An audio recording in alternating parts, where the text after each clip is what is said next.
Matagal ko na po itong pinaglalaban na sana po dinggin ninyo ng mga kongresista, ng mga senador. Pero sa awa ng Diyos, eto na nga po't nagkatotoo na. Dininig na po nila. Ubos na po ang pera ng mga kawawa nating kababayan na nalulungpo sa online casino. Kulang na kulang po ang pagdidelete ng mga page na ito sa ginawa po nilang pagsira ng buhay ng ating mga kababayang Pilipino. Sana po magkaroon po ng mga karampatang parusa itong mga content creators na to, lalong-lalo na po yung mga bata po yung kanilang followers na binilog po nilang ulo para po mag-top up dito po sa link na ito. Dinilit nyo po ang page nila. Wala na po, ubos na po ang pera. Pinagpapatayo na po nila ng kanilang mga bahay, mansyon, pinagbibili na po ng mga sports car. Ang pera po ng ating mga kababayang Pilipino na nalulung po sa online gambling na yan, na ang dahilan po ng lahat ng yan, itong mga content creators na ito. At sana po mabigyan pong hustisya ang mga tao na nagpatiwakal dahil po dito po sa online gambling. Ang gusto po namin dito, makasuhan po sila sa ginawa po nilang panlilinlang sa ating mga kababayang Pilipino na naniniwala po sa kanila as content creators, influencers, pero niloko po nila ang kanilang mga tagasunod.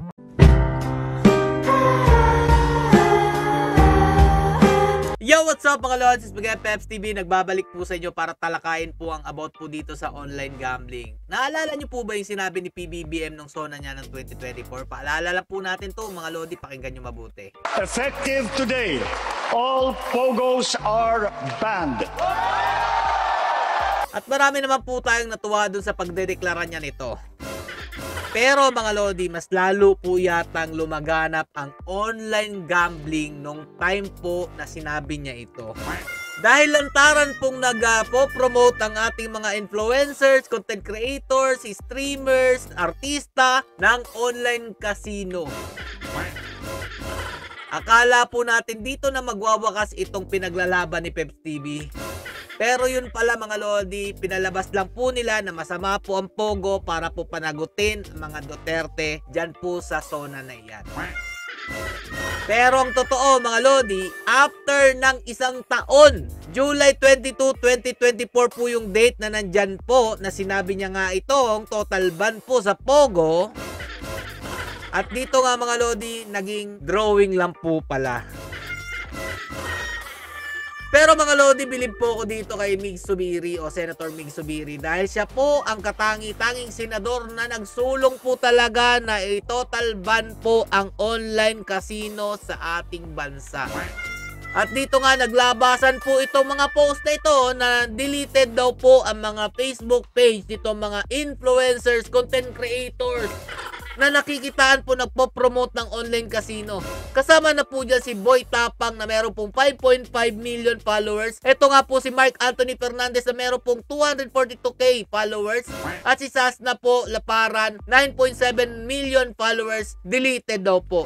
At ang kinabibilib ko mga lodi, dahil meron pong nanguna na senador dito nga po sa pagpapahinto ng online gambling sa ating bansa, sumuporta naman po ang ibang mga senador na ito nga po paano ka lang isinusulong ni Senator Mig Zubiri, karapat dapat daw po talagang mangyari. Dahil nga po marami nang nalululong mga kababayan nating Pilipino na adik na po sa pagsusugal gamit po ang online casino. At ito po ang pinagtataka ko dyan. Bigla na naman pong nandito si Mr. Senator Rapi Tulfo.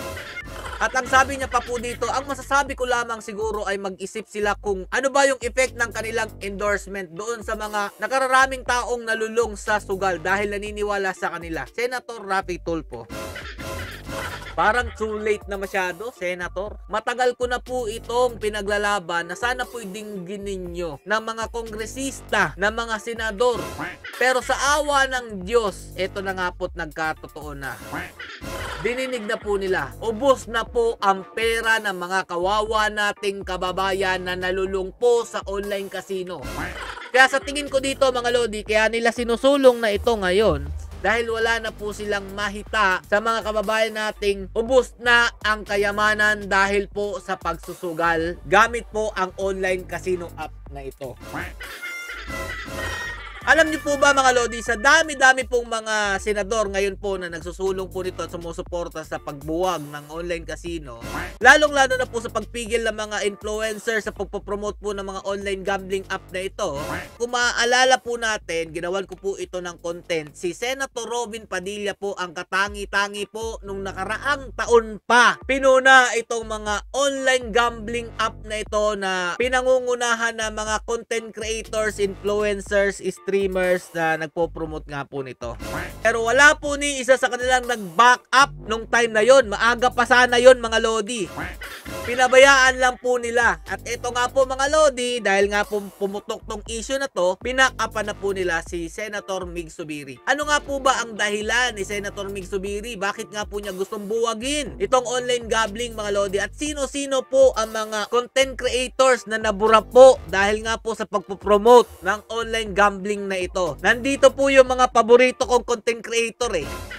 Ito po, painggan po muna natin si Senator Mig Zubiri. Ang problema kasi dito sa addiction na ito, apektadong lahat eh. Unlike other addictions. For example, alcoholism. Yung tao lamang pong iinom at siya lang ang mapapahamak at kung nagkasakit at cirrhosis, siyang namamatay. Dito sa online gambling, let's face it, pondo ng pamilyang ginagamit ng mga pumupusta. Ako, I'm going to make this an advocacy of mine. It's not enough to do regulation kasi Tama.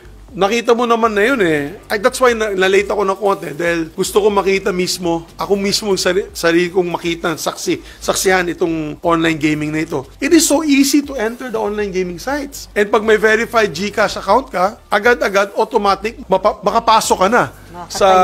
Makakataya ka na. We are now the #1 gambling capital of Asia. Alam naman ninyo yan, you can go online. I've gotten so much support from different LGUs. Ang dami pong LGUs sumusuporta nito. Ang dami pong grupo ang nagpapadala po ng pasalamat sa akin online sa Facebook ko. And we have all sorts of NGOs that are really pushing for this. Sana wag na natin pag-usapan ng regulation kasi regulation nalulusutan eh. Kaya sana tulong-tulong po tayong pagbawal itong online gaming para sa ating bansa. Parang kulang po yung sinabi niyo, Senator Mig Zubiri. Madali lang pong ma-access, lalong-lalo na po yung mga content creators na mga bata po ang kanilang followers, na nililin lang po nila na mag-top up lang po o mag-click dyan sa link na yan, meron na po silang GCash, 5,000, 10,000, at may libre pa pong computer set daw po na mananalo daw po sila dyan.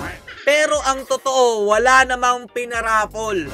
Para sa akin, mga senators, mga kongresista na gusto na pong wakasan itong online gambling, kulang na kulang po ang pagdidelete ng mga page na ito sa ginawa po nilang pagsira ng buhay ng ating mga kababayang Pilipino. Dahil kung tutuusin mga idol, matagal na po itong problema ng ating bayan, parang ngayon lang po talaga nila dininig. Dahil kung aalala po ninyo mga idol, 2022 nagkaroon ng online gambling promoter. Gamit po ang mga influencers. Noong 2023, kung hindi ako nagkakamali, March mga idol, dito na po ako nagsimula na punahin. Ito po sila Wamos, si Awit Gamer, at yung iba pa pong mga influencer na ang dami pong wala dito. Tingnan nyo na lang po yung aking mga content noong 2023. Kung sino-sino po yung mga influencers, content creators na tinalakay ko dito. Kaya nga po, pinahack nila ang aking page. At eto, para sa akin, huli na po ang lahat. Pero salamat pa rin po. At nagkaroon na po kayo ng Yag Bulls na wakasan po itong online gambling na to. Marami pa pong hindi nakalista dito na ipadelete ang page. Pero para sa akin, uulitin ko, kulang na kulang po itong pagdidelete ng page. Sana po magkaroon po ng mga karampatang parusa itong mga content creators na to. Lalong-lalo na po yung mga bata po yung kanilang followers na binilog po nila ang ulo para po mag-top up dito po sa link na ito. Please lang po, pakicheck nyo po yung mga content na ginawa ko. I-type nyo lang po dyan, Peps TV online gambling. Makikita nyo na po yan. Yung mga binatikos ko dahil mga influencer na nga, content creator na nga, kumikita na nga po sa kanilang mga pagko-content, hindi pa rin po sila nakontento at pinili pa rin po nilang sirain ang buhay ng ating mga kawawang kababayang Pilipino.